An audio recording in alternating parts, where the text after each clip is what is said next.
Welcome to Candid Creoles, where we elevate and celebrate Haitian excellence and friends. And today we have with us Tarah Ernest. Hello, Tarah. Hi, how are you? I am great. How are you doing? I'm doing fantastic, thank you. Perfect. Perfect. Tarah is a brand new first officer for American Airlines, and she's flying the Boeing 737 based out of Miami, Florida. Prior to joining American Airlines, Tarah Ernest was a captain of an Embraer 175 and a pilot recruiter for Republic Airways. She was responsible for the safe operation of Republic's aircraft and continued promotion of Republic's mission of safe and reliable transport. With nearly 14 years in the aviation industry, Tara has had the opportunity to work in many sectors, ranging from flight instructions, corporate and charter operations, regional airlines, to now working for a major carrier, American Airlines. As a Haitian female pilot, Tara understands firsthand the many obstacles at the forefront for minorities pursuant of an aviation career.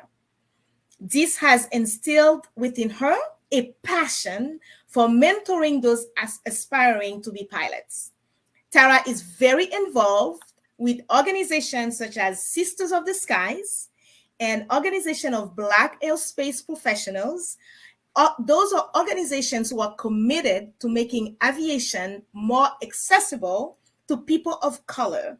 Her goal is to help break the barriers and lower the hurdles for minorities in the industry and promote aviation for all. Welcome, Tara. Thank you so much. I'm You glad have to be here. quite a biography. It's awesome. Oh, thank you. Thank Well, you. first, I want to get to know you a little better. Okay. Tell us about your connection with Haiti. Were you born in Haiti, born and raised? Tell us about Haiti. Okay, so I was born in Massachusetts, but I moved to Haiti when I was a month old. I moved to Port-au-Prince, Haiti. I stayed there until I was about 10. So I lived with my grandmother and my aunt over there for the first few years of my life. So I went to Saint Thérèse de l'Enfant Jésus. Um, and then in 1998, I moved back to Florida. But 1998. yeah, but I go back very often. When I first moved back, I would go back every summer and spend my summers there. And now I go back whenever I get a chance, a couple of days off, just to go eat for the most part.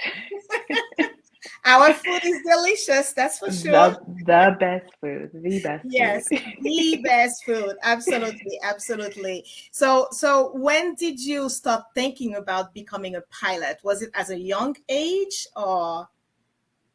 Not at all. I actually did not know that I was going to be a pilot. Growing up, I wanted to be a psychiatrist. Hmm. I thought my family was a little crazy, so I was like, maybe I can help them if I pursue that. And in my senior year of high school, actually, I went to this fair, this carnival, and there was a hand gliding ride.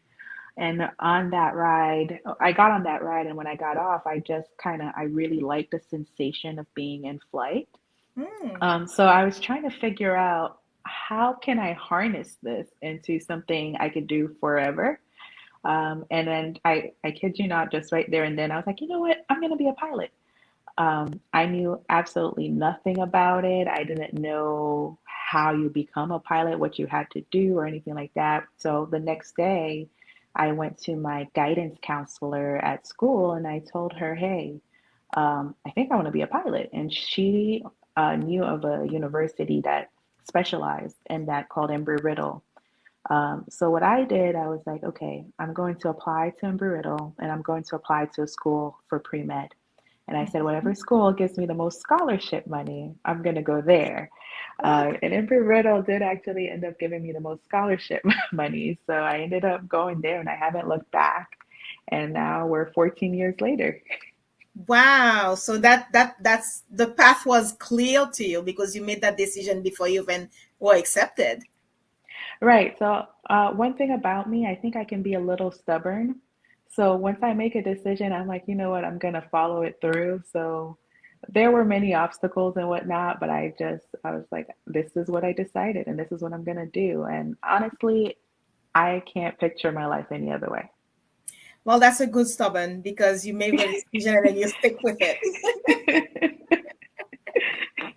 That's really great. That's really great. So, when you first started, when you went to school, of course, how long it took for you to navigate from beginning to end? Okay. So I attended a four-year university. So the whole program is set up to be 4 years where you're taking academic classes um, alongside which you're flying. So I would take academic classes for 3 days out of the week and fly for the other 3 days out of the week. And the whole program is meant to take about 4 years. So there are different flying programs. Whether you want to have a bachelor's degree or not. So some people that are doing just strictly flying, they might be flying 6 times a week versus me that was flying 3 times a week and whatnot. So it took about 4 years to get my licenses and my degree. I have a bachelor's in aeronautical science right now. Okay. And so, and after that, I stayed at the university in order to, that's where I started my flight instruction. So I became a flight instructor. So I was teaching other students how to fly. Okay. So was Right. that by choice or was it part of the curriculum to be an instructor? It was somewhat by choice. It is not part of the curriculum to be an instructor, but in that time, in order to go into the airlines, you needed a certain amount of experience, and instructing was the Um, easiest way to gain that experience. Because by the time you finish your training, you're typically around about 200 hours of flight, and by mhm, the time you get all your licenses.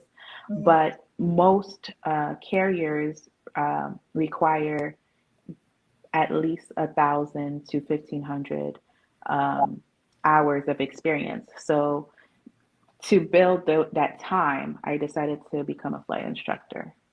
Okay, yeah, so that makes sense. So it helped you following with the path that you are already on to make it better for you, faster for you. It sounds like. Exactly, Got exactly, it. right. Got it. Got it. That's really good. So did you like being an instructor? You know what? It was not my favorite part, um, but I will say I grew the most as an instructor. That's really when you have to teach something, that's really when you really have a better understanding of it. That's true. Um, so I think it played a very important part in the kind of pilot that I am today, that I did go through that. As far as instructing itself, for me, it was a little repetitive because I would have a couple students a day, and I was doing the same thing over and over for the day. But I wouldn't change it. I wouldn't change it. I think it made me a better pilot. So that I always say that when you teach something, this is the best way to actually learn it, to master Exactly. it. You know, Exactly. because it's completely a different story than when you're in class, than when you actually the teacher. Exactly. Right. That's really great. That's really great. So you work out of Miami? So yes, I am based in Miami. So out of Miami Airport, or although being a Miami-based pilot, we do cover Fort Lauderdale and West Palm, but the majority of my flights will be coming out of Miami. Okay. So where do you travel to most of the time? Do you have So a most specific route that you do over and over repetitively? No, it changes. So being based out of Miami on the 737, most of the flights are typically going to be into South America, Caribbean, Central America. There is some domestic flying as well. Like tomorrow, for example, I'm actually flying tomorrow. Tomorrow, I'm going from Miami to New York. But then the day after that, I do New York to Punta Cana. Then I'm going to Guyana. Then from Guyana, I come back to Miami. So it just kind of depends. We get our schedules out monthly. And then it just kind of depends. We bid on them, right? So, and it's all awarded by seniority. So, right now I'm newer with American, so I'm kind of getting what's left at the bottom. Some of the Yeah. flights that people don't want, but as my seniority grows, I'll have a little bit more flexibility on what I can bid for. Okay, okay. Yeah, because I know that's how for many companies that's how it works, you know, seniority is what give you the choices. Yes, Right, the right. first choices. That absolutely, absolutely. And do you obviously you love your job because you I chose do. it. Yes, You're I right, can, I it's do. obvious. Yes. Actually find how I know about you is a post that you I saw on Sisters of the Skies, Right, and it yes. was the post about your aunt. Oh, right, right. Yeah. She must Um, be proud. she is, and my whole family is. And honestly, I've really been blessed with one of the most supportive support system that one can ask for between my family and my friends. And this hasn't been an easy journey getting here, but 100% of the time they've supported me in whatever way they know how or are able to. So I appreciate them for that. So even when I have doubts or they doubt, or sorry, I doubt myself, they come through and it's like, what are you talking about? I like when she say kilo Tesla mbal priye pour something like that. Right, right. So she was That's like, but I said, so Miss like Fool. parents. Yeah. So, yeah. This is and exactly and what Haitian parents will say. And they And you do. know They go and what? pray. And They they, and do. they and they do. They really do. And I Yeah. know she did. And then I was, and here I am. So it all worked It out. all worked out, you know, it all worked out. So when you were going to school, like you said, I know it was difficult because something like being a pilot, I know it's not an easy task. And you have Right. such a responsibility as a pilot flying a commercial aircraft. It's a huge responsibility. So what in school when you were going to school, what was the most difficult for you to during your school years? Um, One of the biggest obstacles I had, honestly, was financially. Um, Obtaining your licenses or paying for your licenses, it's a very costly process.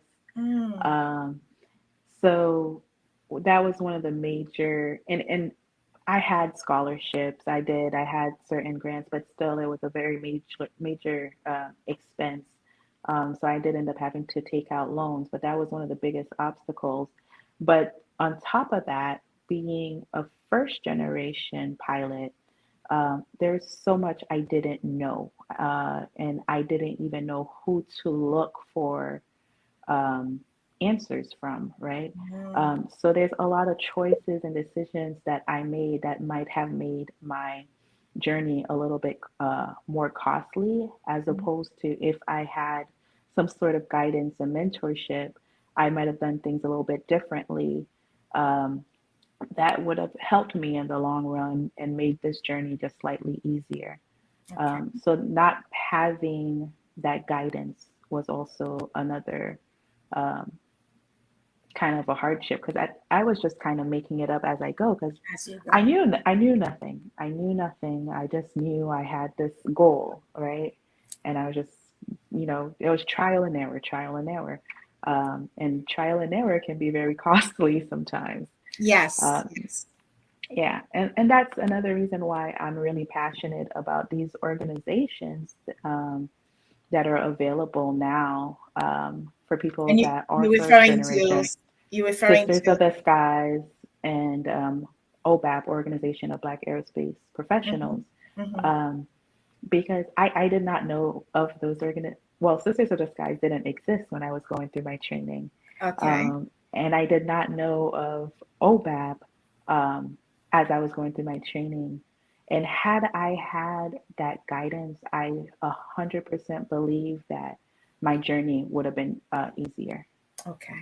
So now I'm passionate about participating in those groups just to kind of help pull people from behind me and tell them, like, hey, this might be a better way to do things, or this might be an easier way to do things, or these are the resources available to you. Okay. Um, Okay. so those are things I didn't know while I was going through training. Well, the beauty in that is you can take your journey and then share it with others in helping them taking different decision, Right, right? So that, exactly. and so it's really powerful what you're doing, using what you learn to help some others that are coming after you to learn. Right, Yeah, so right. that's really beautiful. That's really beautiful. And what was the most fun uh, thing that what did you love the most about the journey in school when you were in school?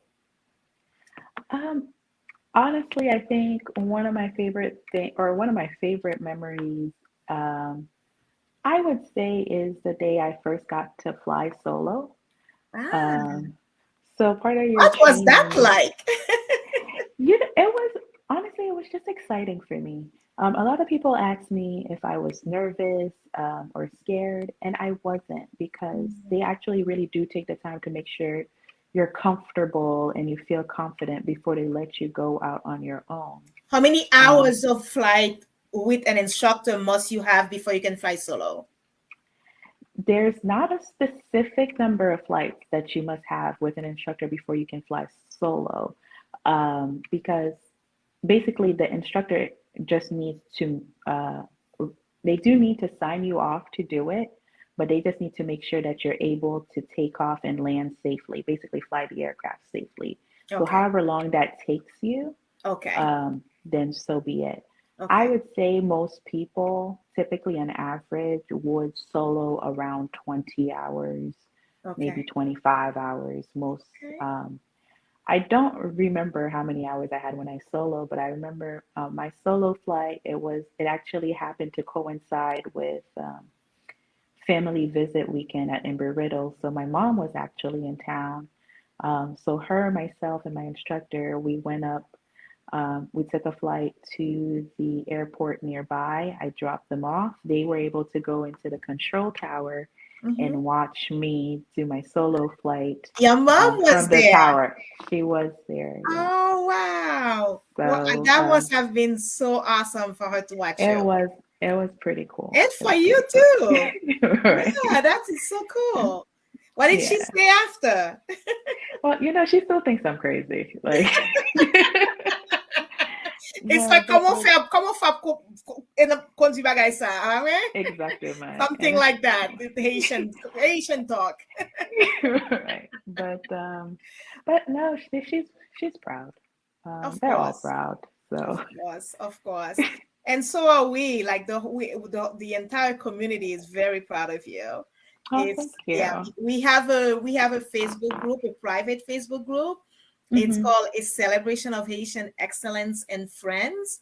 And when I stumbled upon your post, I shared it on the group, and so many great responses in the group. Oh, Everybody was nice. like, wow, we have a Haitian female pilot. So everybody is so proud of you.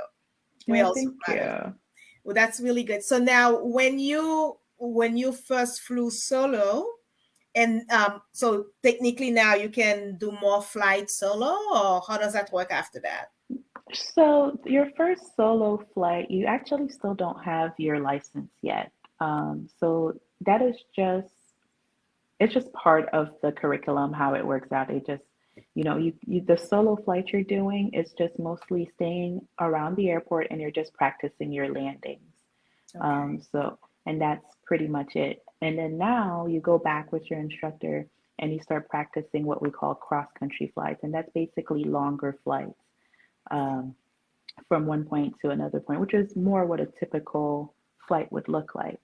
So you start practicing those, and Okay. then you do a couple of what's called solo cross country flights and whatnot. What does that Uh, look like?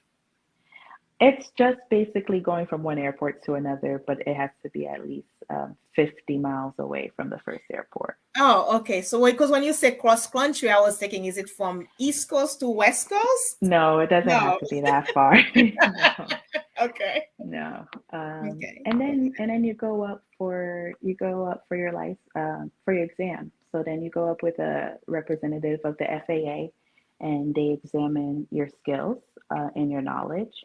And then if everything goes well, you pass and you get your first set of license, which is called the private pilot license. Okay. And how many license do you need to become eligible to fly a commercial airline? How many So licenses, I should say?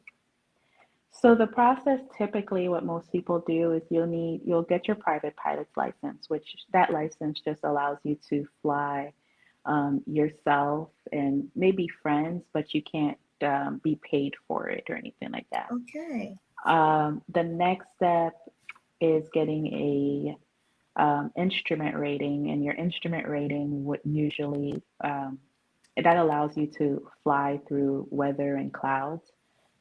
So when you're getting your private pilot's license, typically all the references you're using to fly are by looking outside and seeing outside and having those visual references. The instrument rating, what that does, it allows you to use the instrument inside of the aircraft to navigate the aircraft as opposed to Mhm. looking outside. That becomes important when you're flying into clouds and you can't see, or some sort of weather, maybe some rain, and you can't see. So that's when we use that. The Okay. next license is your commercial license. Okay. And your commercial license, basically, that's when now you're allowed to get paid to fly. Okay. Um, there is one more license for being in the airlines, which is called your ATP, Air Transport Pilot License. Mhm. And that's basically that license is required to be an airline pilot. Okay. Okay. So you start first with private and then commercial and then air transport. But once you get Right. the commercial, you basically get paid. And for each those licenses that you get, that's when it become costly at each for each license. Right. So each license, each curriculum, you're basically paying as you go, Okay. right?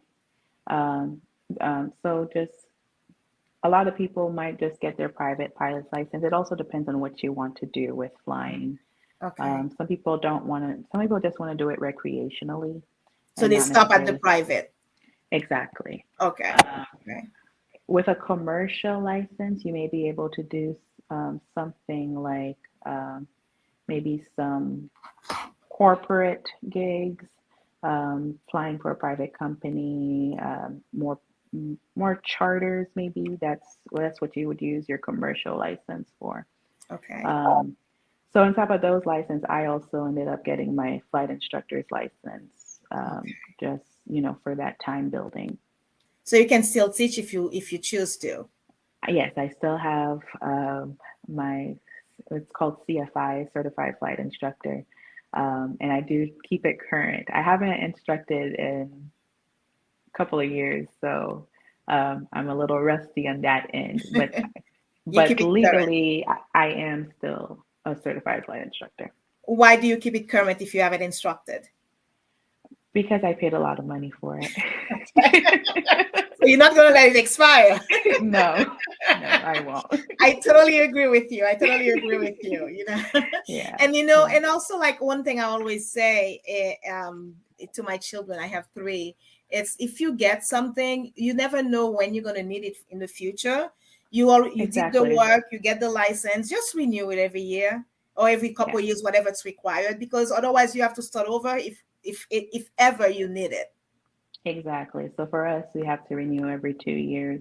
And if we miss that, it's like you said, we have to start over. Um, and I know that I probably won't go back into full-time instructing, or I don't think I will. But in the future, maybe I will want to instruct my kids or my niece or nephews and stuff like that. So I just want to keep that, um, keep that be something that I can do, as Yes, opposed yes. to.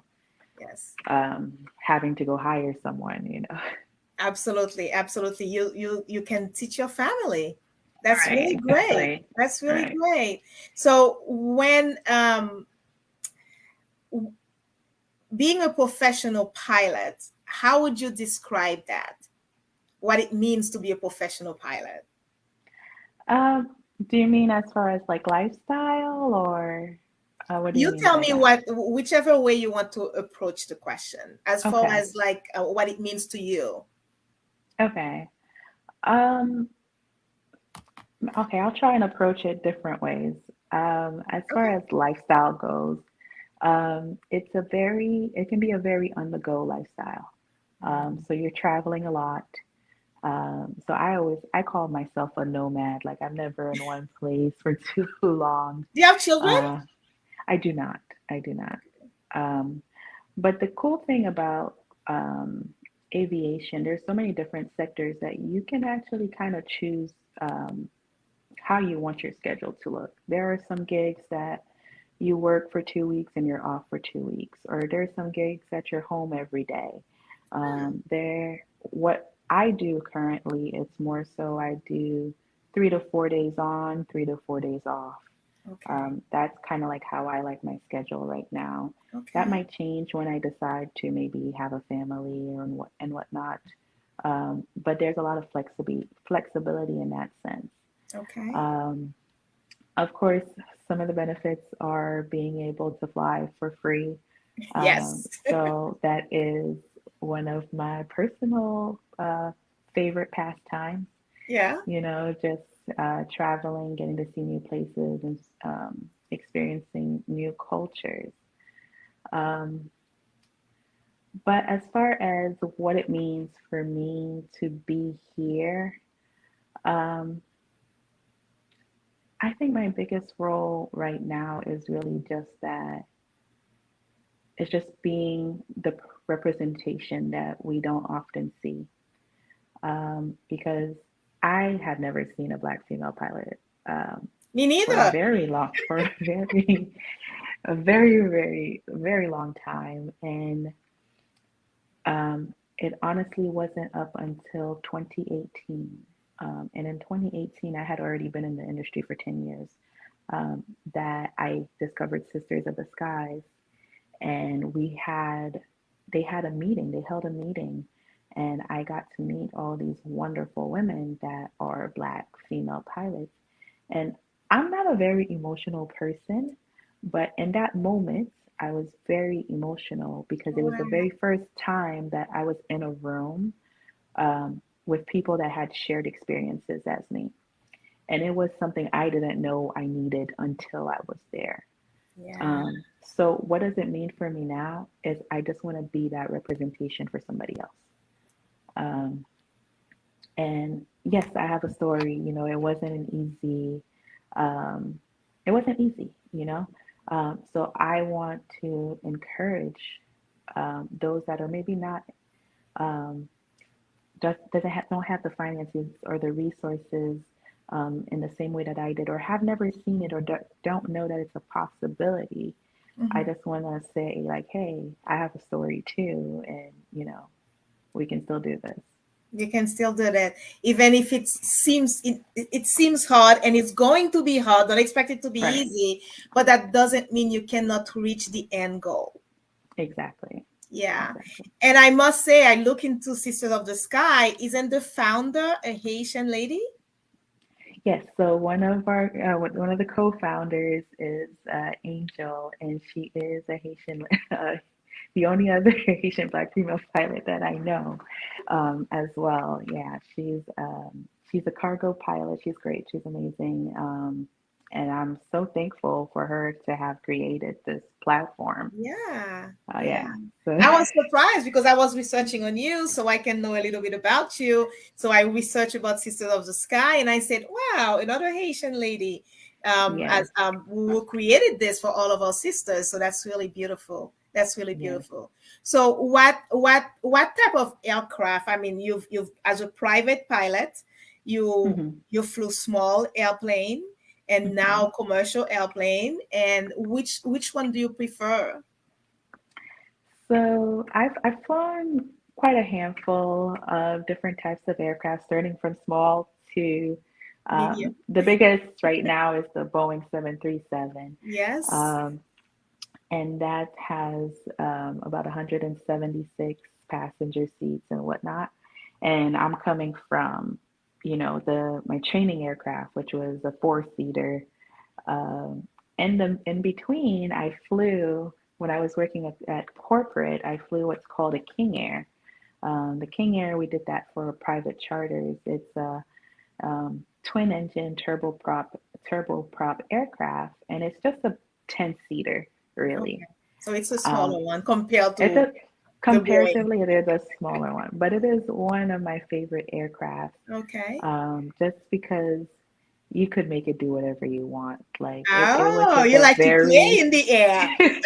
it was just a very forgiving aircraft, it it it was very forgiving, and whatever you needed it to do, it did, and it would get into, the bigger the aircraft, sometimes the harder it is to get into these smaller airports.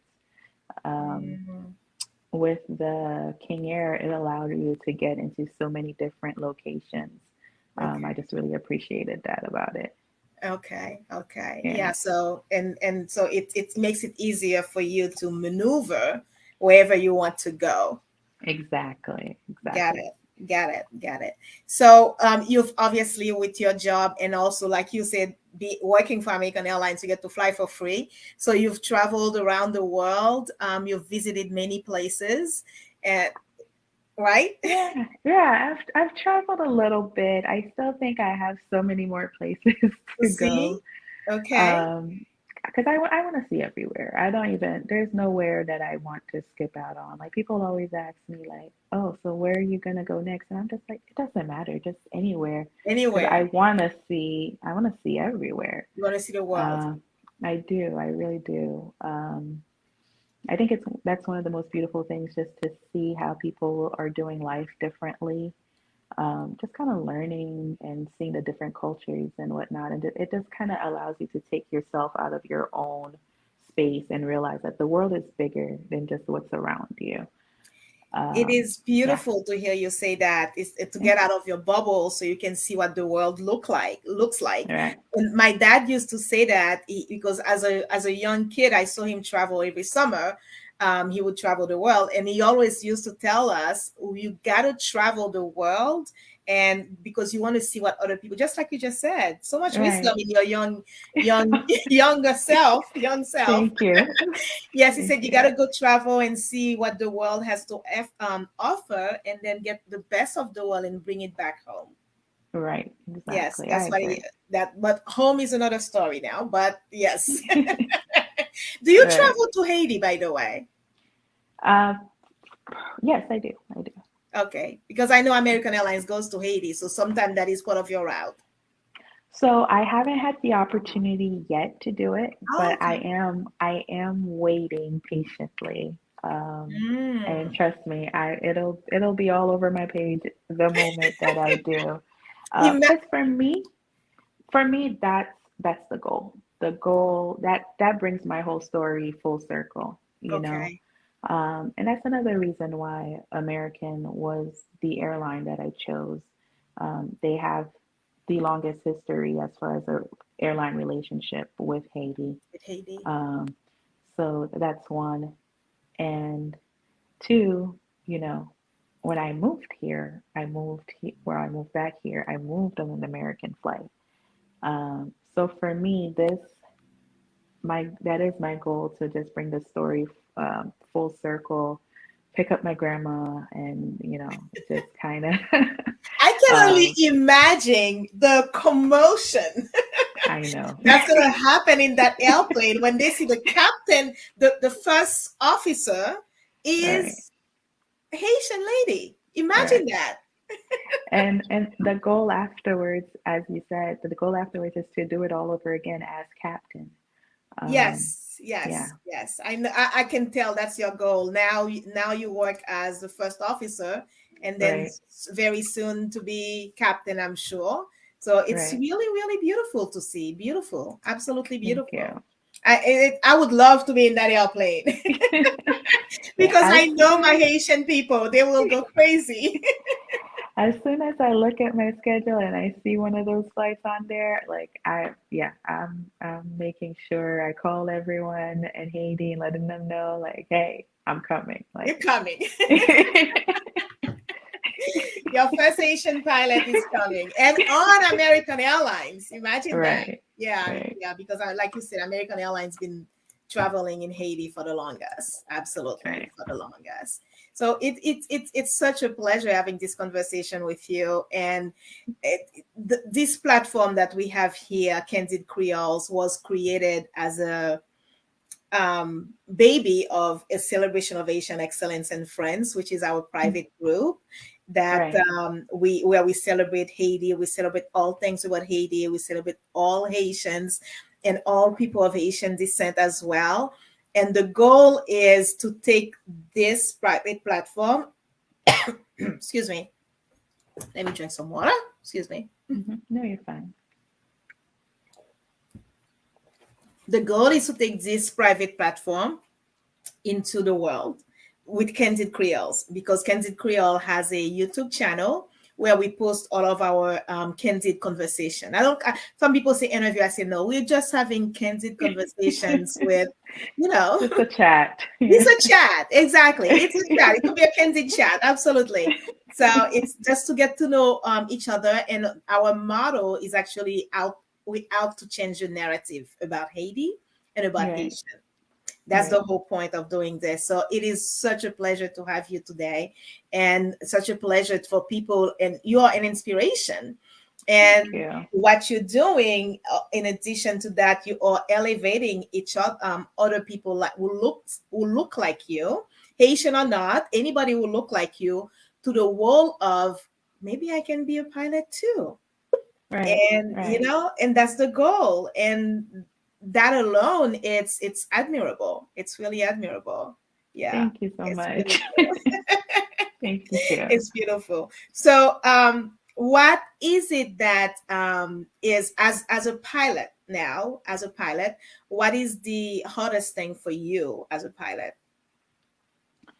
Um, the hardest thing I would say is just how much I'm on the road. So oftentimes that can cause me to, I'm a big family person, very, um, like I like birthdays, I like celebrations, holidays, and all that stuff. But with being a pilot, with it being a 24/7 job and 365 days a year, we got flights going. Oftentimes, my schedule doesn't always allow me to be home when I want to be home. Okay. So for me, that can be the hardest time. The other little issue I'm having right now is that because I'm also always on the road, food, figuring out what to eat every day is another issue. There's a lot of people that will meal prep and take their foods with them, but it gets a little bit more complicated when you're doing like international flights and you have to go through customs and you can't bring You all can types bring of that food. food. Right, exactly. Or sometimes you just don't want to keep eating the same thing over and over. Yeah, and Uh, it's so you actually, end it can be fun to be eating other food too. It is. It Yeah, is. yeah. It can be, but it's just sometimes, when you're on the run like that, you're not always making the Miss, healthiest choices and that's whatnot. true. That's true. So That's it's something I'm figuring out. Some months I'm better than other months. Some months I'm really good about it. Other months it's just like, yeah, I don't know. I'm just gonna Uber Eats wherever I can, and um, but that in its own, it's obviously not something too crazy to figure out, but it just takes some discipline and kind of pre-planning in order to make it all work. But being on the road can be, it's not for everybody, it's it really is. not. You're right. You're right. Yeah. And what do you love most about your job? About being a professional pilot? Um, One, I get like my office has the best view in the world. I'm willing to bet that. So it's always just always so humbling when you're finally you take off and then you're sitting back and you're just realizing like, oh, here I am. I'm actually flying this, defying gravity. You're seeing like just the view is really nice. So that to me is always a good feeling, and it's like it always reminds me of why I do this. And of course, just the benefit of being able to go to travel.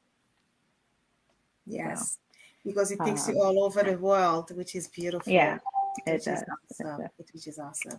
So it's how has your life changed since you became a pilot? That is such a hard question because I feel like I've been doing this for 14 years, so I feel like that's a lot of my life. And prior to that, I was in high school.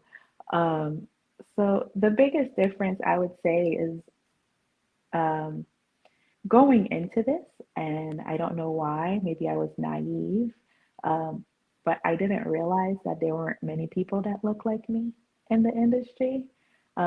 So I went into this just kind of like I was going into anything else. I didn't think anything of it at all. And then slowly you start realizing, like, hey, I'm the only girl in this class right now. Did that make it harder for you as far as what you receive, what the experience that came to you, um, being a person of color? Um,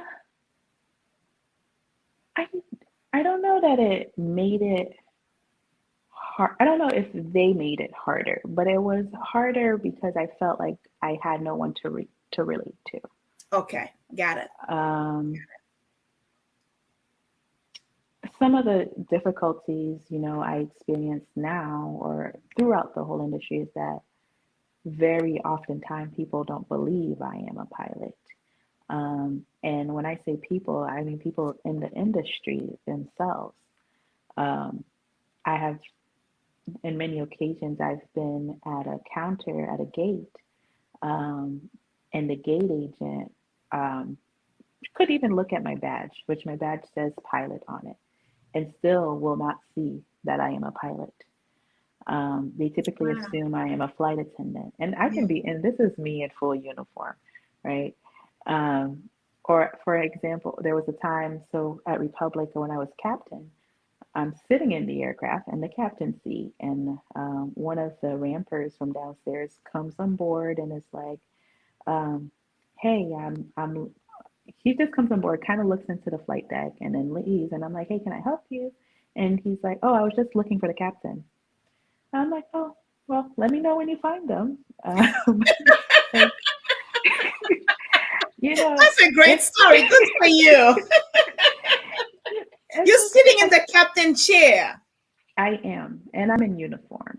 and you're in Um, uniform, and they know yeah, the uniform. they should at the very least if you work like so Absolutely. close to it. Absolutely. Um, I don't work for an airline, and I know that I see the uniform all the time, so you exactly. know it. But it's just I think it's an unconscious bias. They're not used to It seeing is one unconscious women. bias very Yeah, often. they're not used to seeing women as pilot, and they're definitely not used to seeing black women Black as woman pilot. as pilot. Yes. So, um, initially, especially when I first got into the airlines, when these things would happen, it would really upset me. Um, but I look at it differently now. I look at it as it's because they're not exposed, right? The ignorance is because they don't see it. So I try as frustrating or annoying it can be. More so for me, it's just more exhausting. But I try to take the opportunity to at least use it as an like educational tool. Like, hey, yes, I am a pilot. Um, I had that and conversation with a friend. And I said and something not about pilot, but something similar. mhm, It's when people see you living in a certain place, they question, do you belong do you here? belong? Right, right, Yes, because I've had that happen to me where somebody thought I was working and I was home. right. Right. Questioning is like, who you working for? And I'm saying, what do you mean who I'm working for? I knew what they meant. I Right. just Right. wanted them to confirm it for me before I address them. Right. So I played dumb. I said, what do you mean who I'm working for? No, she said, who are you helping? Right. And I said, No, what do you mean exactly. who am I helping? But I knew she meant whose maid are you, right? Right. Right. And this is 2022. Yeah. um and I said, what do you mean who am I helping? Oh, would and then she clearly explained it to me, who do you work for? Right. So then I responded to her what I know how to respond to her and put her back in her place. Yeah. you know It is it's sad that we're in 2022 and that is the experience still, but it is what it is. And it's kind of like you've got to decide what are you going to let affect you and how are you going to let it affect you. absolutely, absolutely, Um, absolutely. And there is a lot of people who are really truly they have unconscious bias, yeah. and they don't know it. Like literally unconscious, they're not even aware of it. And I was having that discussion with a friend, and I said, I feel like I have to educate them. My friend said, no, it's not my job to educate them. I said, I know it's not your job, but I think I would do a disservice if we're going to make it into a battle instead of having a conversation. Right. I agree. I agree. So it's Like, it's better. yeah, I definitely agree. I will say, granted, there are times where it's just you get so much of it that you're exhausted and you just It don't want is. to deal It with it. is. It is. Um, so you just learn to breathe. Like, Yeah. okay, okay, And but in someday, your position, especially in your position, you're gonna go through that a lot. I didn't think about it, yeah, but now that you say it, I can see why it will happen too often. Because if yeah, you're at the gate and then you in full uniform and then somebody is taking you for a stewardess, it's like what they're right, saying. You don't belong in that thing. I don't even can see you in your uniform. right. And don't get me wrong, I have the utmost respect for my flight attendants because they do a job I could never do, having to deal with passengers, um, especially these past couple of months or Since COVID. pandemic, right? People get crazy in the airplane since COVID. They really do a thankless job. And one of the Yeah, biggest thing is, they're there for everybody's safety. So I absolutely. have the utmost respect for them. I have But a very also, dear friend of mine who's a flight attendant, and I admire her. She's been doing it forever. I right, mean, I think 30 years, whatever. I said, I don't know how you. When I was little, I wanted to be a flight attendant, but now as right. an adult, I realize I'm glad I didn't go that route. It's a lot. And I, I always Yes, joke, I I always joke, respect them. I respect them. Yeah. I always joke because I'm like, well, when I get in the airplane, I can close my door and I don't have to see those passengers Yeah, anymore. But yeah. It's not an no, but easy job, but it's not an it's easy job. yeah, So I do absolutely. have the utmost respect for them, but Absolutely. I know the amount of work I put in to become a pilot, so I also want that acknowledgement, you know. Exactly. Um, Exactly. so that is, yeah. Um, You did the work, but- so of course you deserve right. the acknowledgement. You deserve uh, it's just like being if it were a doctor and then they take you for a nurse, you did the work. Nurses work exactly, hard and we admire what they do, but if you did if you went the other route, then you did the work. You got to get acknowledged for your work. Yeah. exactly, Yeah. exactly. Well, I want to say I am so happy we got to talk. It was a pleasure. I was so excited. And my son, I was telling my children, and they were excited with me. I mean, I've been texting you this morning about something that was going on within the family. And then my sons were so excited. They said, no, mommy, you gotta do this, you gotta do this. So it's like it's gonna be nice. It's gonna be nice. So they were excited as well for me. So I have two questions. You've visited Haiti recently? So the last time I was there was January. So we're in 22, January 21. Okay. So I'm planning to go in the next month or two. I Okay. actually just called my aunt. I was speaking to my aunt yesterday. I'm like, yeah, I think I'm ready to go because usually I go quite more often, but with COVID and the way everything's been in the country lately, and everybody hasn't wanted me to go and whatnot. So I've been laying low for a little bit. Now I'm like, you know what? No, it's time. It's You time. miss it. I just miss it. I really like. For me, it's home. It's just it has like this place in my heart that just doesn't go away. So I'm like, for me, I get homesick, and I'm like, all right, it's it's time. Yes. So yeah, so January 2021 was the last time I was there. Yes, I get homesick a lot too. But I'm not comfortable going because of all that's Right. going on, but I would Yeah. love to go. So I'm just praying that I can go and take my children sometime soon, that Yeah. things will Yeah. get better. What's the one word you can describe Haiti? You can use to describe Haiti in one word? Um, if I'm describing it for me, the word I always use is home. Home. Uh, no matter what country I visit, where I've lived and whatnot, for me, even the US, I don't feel at home the way I feel at home in Haiti. Um, and that's just the biggest word for me. It's Home. the culture, the family, the people, like it's just it's all in my heart. So Yeah. it's Yeah. really just home. Like one of my biggest goals um, when I was uh, becoming a pilot was to move back to Haiti, and I would work from Haiti. That was the plan. Like I would get this job, and then I would just work from Haiti. I would fly in when it's time to fly in. Yeah. With the way things are in the country right now, it makes it a little bit harder um, to move back. But I've always wanted to move back. Mm, Um, yeah.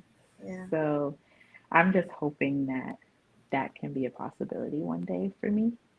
Yeah. Um, You're not the only one. So many of us would love to move back, and I always say that. I mean, I made the United States my home, and yeah, I'm in Florida, yeah, and I love it here. I really love it here. But when I go home, it's a different feel. is You know, it? Yeah, yeah, it's a different feel. It's not the same. No matter how much you love it here, when you go home, it's different. You know, right. it's a different feel. So I always say I have two home, but the one that where I was born has my heart, and here Yeah. has my life. That's what I say. Yeah. I just always feel like if I think about where I truly fit in, that's where I truly fit in. That's like culturally for me, that's what makes sense.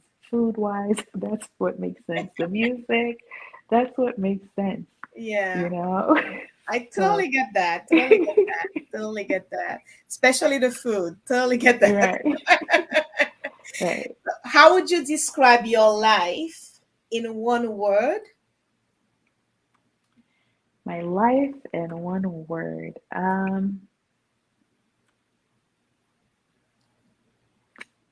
Ever changing, maybe? Ever changing. I think that Yeah. fits you well.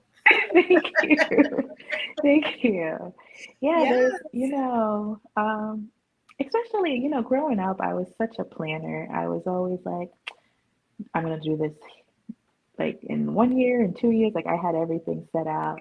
And expect going through the process of becoming a pilot, I have learned to um, be more flexible, um, kind of roll with the punches.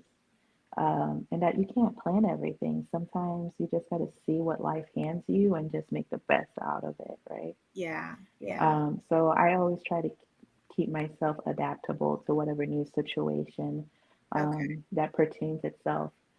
I just started with American in February. So that's 14 years that I've been working towards this goal. That's not easy. Being Oh, patient for that long or yeah. waiting around for that long. It's not easy, but man, am I glad that I'm here now, and that I didn't give up or that, I rolled with the punches. And so are we. Are we glad to see you here? Thank you. We are too. We are too. Do you have your captain hat with you? It's in the car outside, actually. I just wanted to have a Yeah. screenshot of that, but that's okay. Next time. Next time. Yeah, no, I keep it in the car just so I don't forget it. Yeah, it's always there for you, ready to go, Yeah, ready to go. yeah. Well, it was a pleasure, Tara. And one last question is, what do you see yourself in 5, 10 years? So in 5 years, I will probably be a captain at American Airlines. I would have completed my flight to Haiti as a captain with my grandmother and my parents on board, as many as my members of my family that The I whole can get on family is going board. to be on board. You know that. They're Right, going to fly with Tara.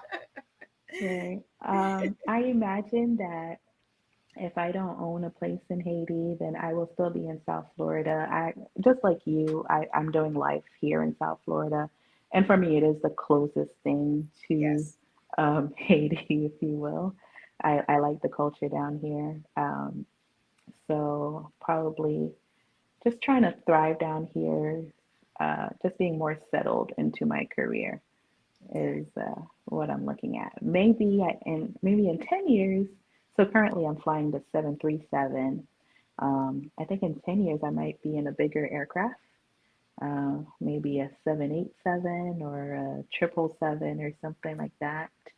Um, we'll see. We'll see. Those do more of the transatlantic flights, going to like Asia or Europe and stuff like that. So those schedules are much different than the schedule that I have now. Of So that course. will also depend on, how my family life looks as well.